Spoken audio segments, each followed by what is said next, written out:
But not another doctor. Especially another doctor. I think, but let's get, he does make a point that we should also say Sabin is live and live vaccine and Salk is inactive. Is inactive, as we say in the laboratory. All right. How many was it, they ask? Well, how many people know that the European epidemic of polio, there were about 20 or 30 cases in this country.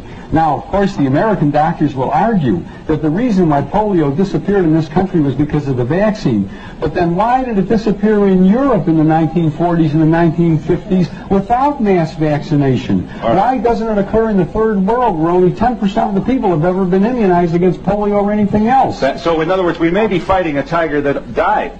That's quite correct. Ask the people in Great Britain. Ask the people in Japan who... Back here. Gentlemen, if you please. I've got probably the smartest audience we've ever had. I have a question. How long a delayed action, if any, would you connect this with, like MS?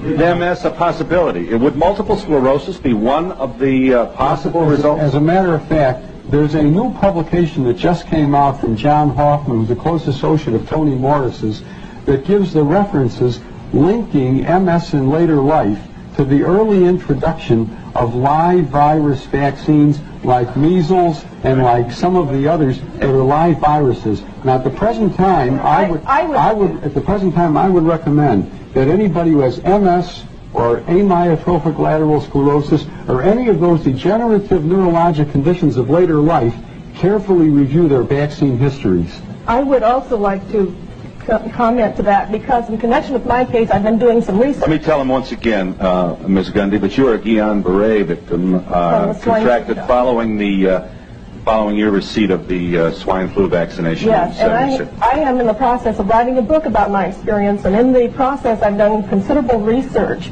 And from what I have learned, it looks as if immunizations frequently cause autoimmune